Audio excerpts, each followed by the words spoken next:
Welcome to the opening convocation of the 129th year of instruction at Pomona College. On this occasion, I am pleased to welcome the class of 2019 and transfer and exchange students to our community, and to greet returning students, our faculty, and our staff. 10 members of the Board of Trustees join us today, including our board chair, Sam Blick, and I'd like to thank them for coming to campus on this special day. I call your attention to the prizes and awards listed on the back of your program as we join together to recognize the outstanding accomplishments of our students. The purpose of today's convocation is to celebrate beginnings and to join together to explore the goals of a Pomona education. This exploration will last through your years on campus and, I hope, throughout your lifetimes, since education does not end with the granting of a degree. As we begin the academic year, I'd like to share a few thoughts on the values of a liberal education, with a particular focus today on freedom and lack of freedom.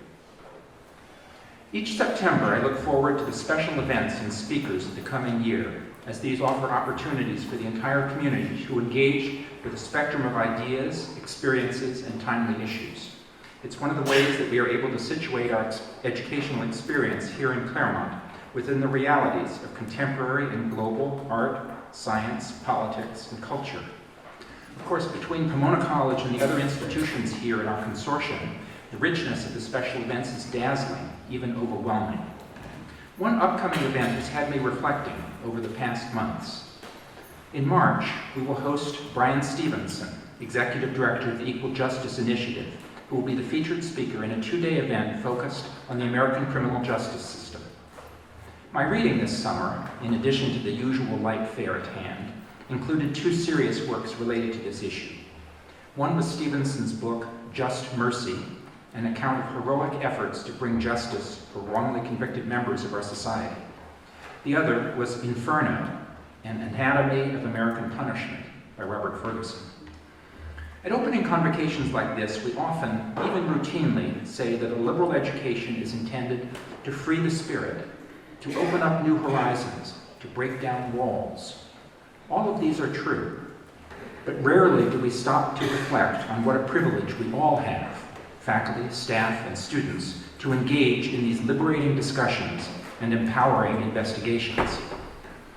The college is a unique and special institution in our modern society.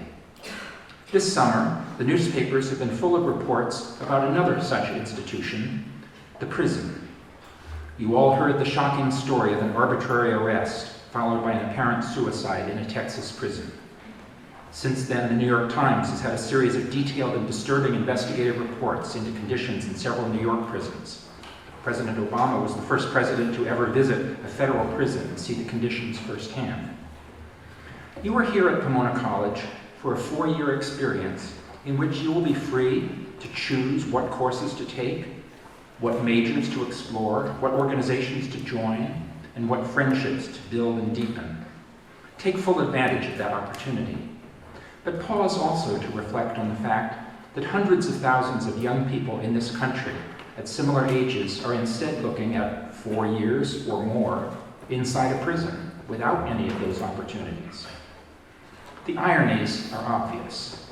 The average cost per prisoner in California is close to $50,000 per year, more than the cost of education at our flagship state universities. The cost at a supermax prison is over $75,000 per year, comparable to the cost of an elite college education.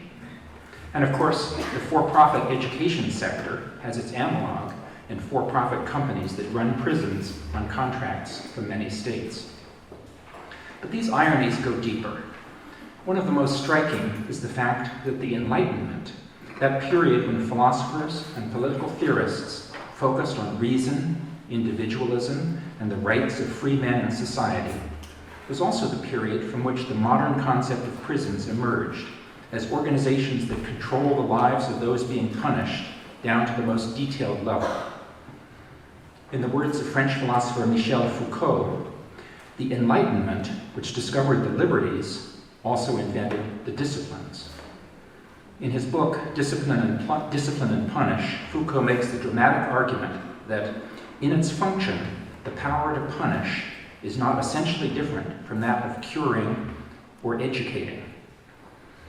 Prisons reflect and highlight the worst dimensions of our society. Arrest, conviction, incarceration rates exemplify the pervading racial and economic injustices of the U.S.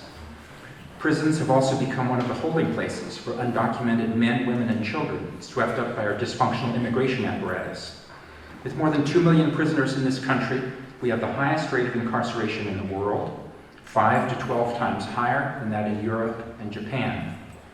10,000 inmates in California alone live in long-term solitary confinement, a practice that many consider cruel and unusual punishment.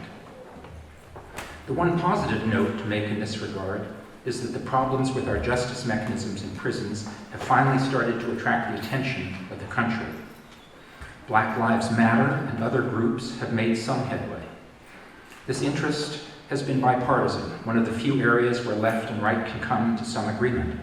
Whether the concern is over the civil liberties of prisoners or over the cost of running prisons, many agree that the current situation is untenable. Recently, the legislature of red state Nebraska voted to eliminate the death penalty and overrode the subsequent veto by the governor, making it the 19th state without a death penalty. Can California follow the lead of Nebraska in the future? We often hear about the Claremont bubble that separates this campus from the communities around us. Of course, I hope that you will all have a safe, positive, and happy 4 years on our campus.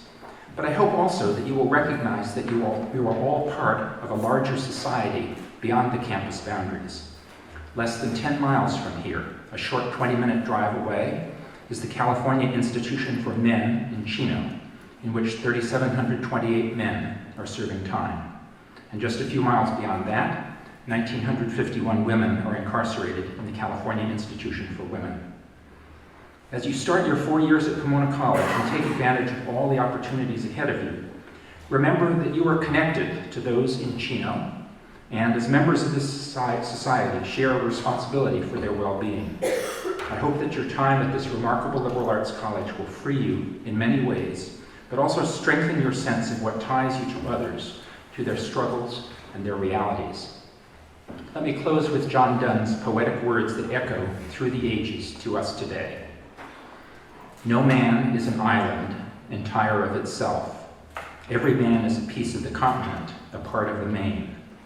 Any man's death diminishes me because I am involved in mankind, and therefore never send to know for whom the bell tolls. It tolls for thee. Thank you.